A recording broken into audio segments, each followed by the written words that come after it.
But I guess one day I got a call at 9 p.m. and they were like, if you're not at the border by 6 in the morning tomorrow, then you won't leave.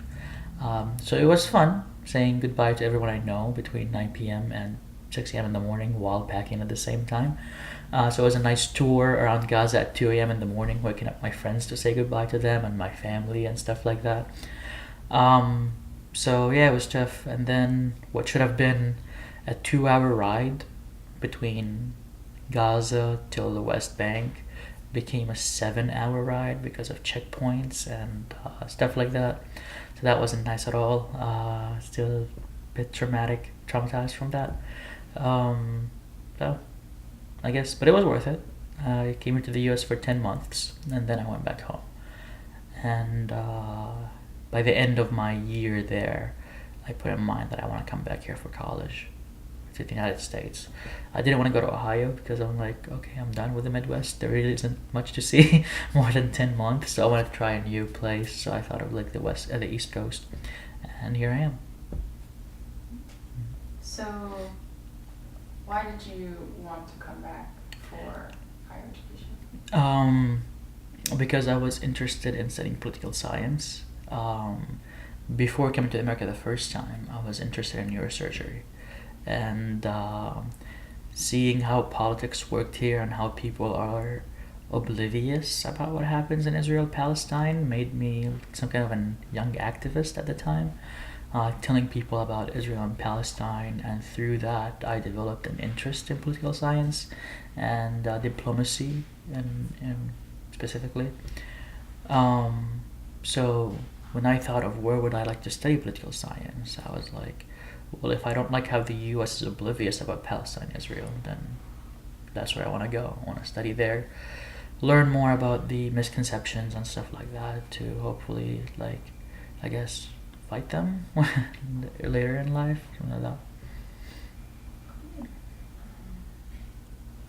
So, do you want to elaborate on some of the misconceptions that Americans may have? Sure. One of the biggest misconceptions I heard here is that it's a religious conflict. It's Jews against Muslims, and it could not be further from the truth. It has, I mean, of course, there is religious roots to it, but there are no religious motivations to it. The Zionist movement, although it's a Jewish movement, but it's a secular Jewish movement, and it wasn't in any way, shape, or form based on religion. And the Palestinian Revolution also had nothing to do with Islam. It had to do with nationality and sense of nationalism, especially when Palestinians were kicked out from their farmlands and their cities. That developed their sense of connection to the land that they've been in for generations, and that caused a revolution. And that's how the conflict started, was through a revolution. So personally, I went to a Catholic school and I learned about the conflict from Catholic priests that were revolutionaries in Palestine.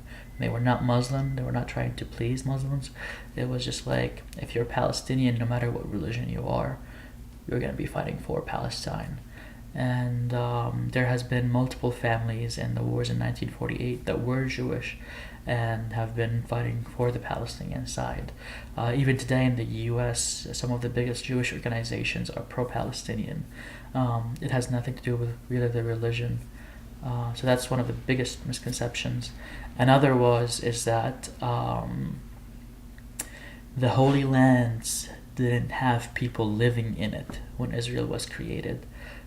So they don't see the problem with the creation of the state of Israel.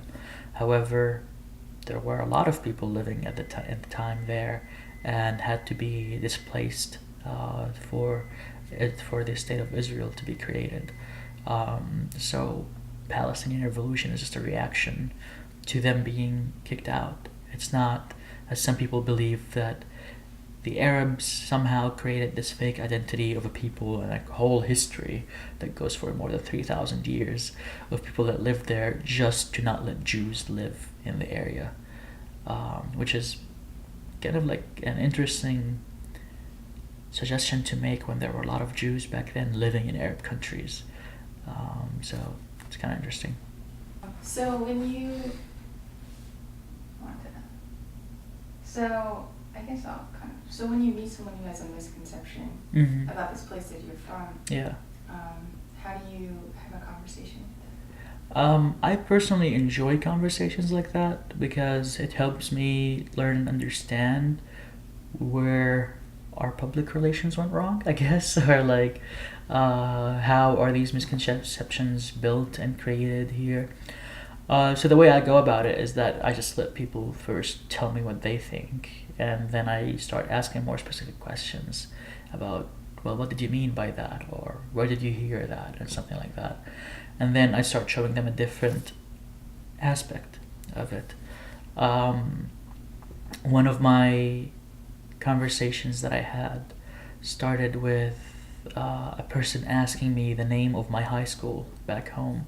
And I said, oh, it's called the Holy Family School. And they were like, why is it called the Holy Family School? Is it after Muhammad and his like 72 wives? And I'm like, one, he had 12 wives, not 72. And two, no, it was named after Jesus, Mary, and Joseph. And then they were like, why would a school in Gaza be named after Jesus, Mary, and Joseph? And I'm like, it's a Catholic school, it's a Christian school. Like, why would it not? And then I guess like a light flicked or something in that person's mind, and they were like, you're saying there are Catholics in Gaza? And I'm like, yeah, there are a lot of Catholics and Orthodox and Protestants in Gaza. There's a lot of Christians in Gaza. And he's like, well, I thought there was like majority Muslim. And I'm like, yeah, it is majority Muslim, but Christians still live there. And then I got the questions, but aren't Muslims supposed to kill everyone that is not Muslim around them? I'm like, apparently not. No, that didn't happen in Gaza or anywhere else I know. So that was one way that a misconception was taken away, just by showing like a life story. Of course, the person didn't believe me at first, so I had to prove him by showing him articles that were written by conservative newspapers about Christians in Gaza and like Christian schools in Gaza. They thought I was biased, therefore I'd be lying about what I'm saying. But I guess once you understand, I guess these conversations you have to be open-minded about. You have to understand that these people are not trying to go against you, but they actually believe in what they're saying. And if you think that what they're saying is wrong, I feel like the best way to fight that or go against that or show them the right way in your opinion is by having a civil conversation with them where you present facts or you present like evidence that no one can doubt, I guess. And that takes a lot of research and education. Luckily for me, it just took life experience, 17 years of that, that I know a lot of things. My parents worked in the government, in the Palestinian government, so I know a lot of things about Palestine, Israel, so that helped me a lot with these conversations. Cool. So moving on to, yeah, I'll let you drink that. Yeah. So like, what does America represent for you? I guess like when you came here and when you decided to come back, did it represent something good? Yes, at a time. Still does. That's why I'm still here, I believe.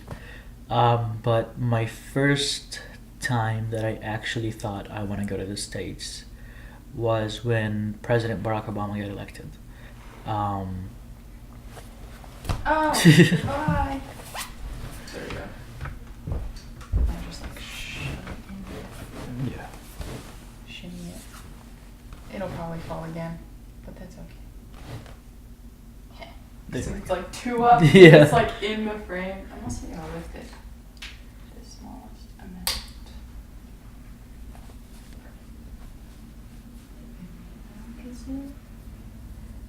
Okay. Can you start that sentence again? Sure. So the first time I was interested in coming to the States was right after President Obama was elected. And that was for two reasons. The first one is I come from a black family back home. My mom's family is black. And the funny thing that we always talked about in the family is how the United States is the only racist country in the world. My grandpa traveled the world, went to the Soviet Union, went to a lot of European countries, a lot of Arab countries, Africa, and Asia. And he said the only place where he ever faced racism was in America. He came in for the Olympics in 1994, and or was that 1996? Atlanta Olympics, somewhere in the early 1990s. I can't remember the exact year. But that was when he faced racism for the first time because of being black. He went to Atlanta, and that was apparently a racist place, or he had multiple racist experience there at the time. So the joke in the house was when Obama got elected, it's like, hey, America finally isn't racist anymore. And took the hard way to find out that we're still wrong about that. But that's a different conversation. The other reason was Obama gave a speech right after he was elected in Egypt, where he talked about the Middle Eastern conflict, or the conflict in the Middle East, and how he promised to help solve it. So I think America at the time represented hope and peace for me, and that was what had me want to go to America at this first place. And the American dream, definitely a huge motivation for people to come to America from where I'm from. Then the idea of how you see it in the movies and stuff like that, and just like, this looks like a cool place to go to.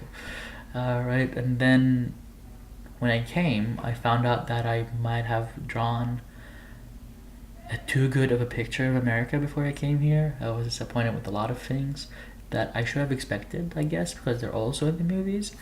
But I was surprised that there were homeless people in America when I first came in. That was like a big surprise to me. I was like, wait, what?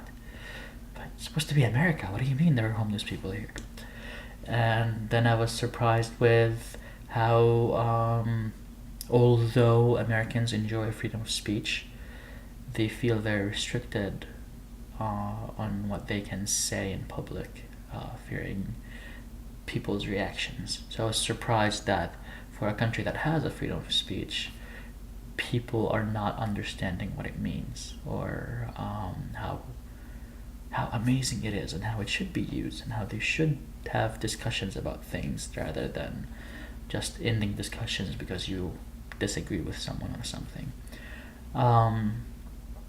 So these are the two things that were the biggest, I think, misconceptions I had about America before coming here. Then I learned politics when I came here, and I found out that politicians can promise a lot of things that they will never do, or, as in the case of Obama, in my opinion, work against what they promised. But still, when I went back home after my year, and I was deciding whether I wanted to come back or not, I think the biggest aspect of it was safety. I wasn't safe in Gaza personally, so it was a family decision for me to leave, to come to the United States, because of the safety aspect, the better education aspect, especially on like higher education level. I think that's about it. Like, these two aspects. I mean,